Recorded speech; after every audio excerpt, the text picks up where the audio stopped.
Welcome to the St. Barnabas Daily Devotion for Saturday, the 25th of July. Today's passage is 2 Kings chapter 8, verses 16 to 29. In the 5th year of the reign of Joram, son of Ahab, over Israel, Jehoram, son of Jehoshaphat, succeeded his father as king of Judah. Jehoram was 32 years old when he became king, and he reigned in Jerusalem 8 years. And Jehoram walked in the ways of the kings of Israel, just as the house of Ahab had done. For he married a daughter of Ahab, and did evil in the sight of the Lord. Yet for the sake of his servant David, the Lord was unwilling to destroy Judah, since he had promised to maintain a lamp for David and his descendants forever. In the days of Jehoram, Edom rebelled against the hand of Judah and appointed their own king. So Jehoram crossed over to Zair with all his chariots. When the Edomites surrounded him and his chariot commanders, he rose up and attacked by night. His troops, however, fled to their homes.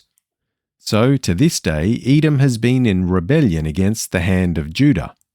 Likewise, Libnah rebelled at the same time.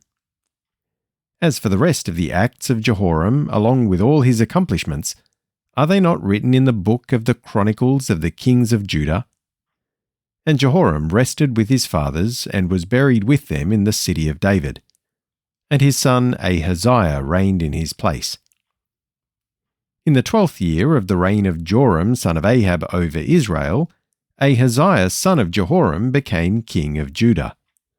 Ahaziah was 22 years old when he became king, and he reigned in Jerusalem 1 year. His mother's name was Athaliah, the granddaughter of Omri, king of Israel. And Ahaziah walked in the ways of the house of Ahab, and did evil in the sight of the Lord like the house of Ahab, for he was a son-in-law of the house of Ahab. Then Ahaziah went with Joram, son of Ahab, to fight against Hazael, king of Aram, at Ramoth-Gilead, and the Arameans wounded Joram. So King Joram returned to Jezreel to recover from the wounds that the Arameans had inflicted on him at Ramah when he fought against Hazael, king of Aram. Then Ahaziah, son of Jehoram, king of Judah, went down to Jezreel to visit Joram, son of Ahab, because Joram had been wounded. Today's reflections are by Alex Chen, who's one of our student ministers.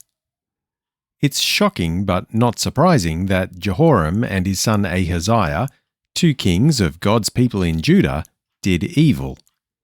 They had terrible influences to lead them astray. Even though they were descendants of King David, they became close friends with King Joram of the northern kingdom of Israel, who was part of the evil dynasty of King Ahab.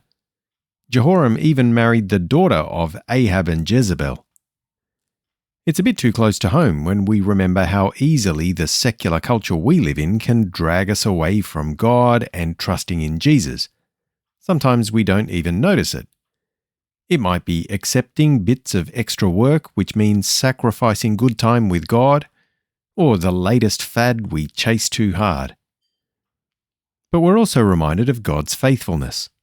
God relents from destroying Judah because of his promises to David and his descendants. We can know God will be faithful to all his promises through Christ, including the assurance of forgiveness when we turn back to him. It's also comforting to know we have the Holy Spirit now, so we can swim against the culture and live a life that rightly serves God.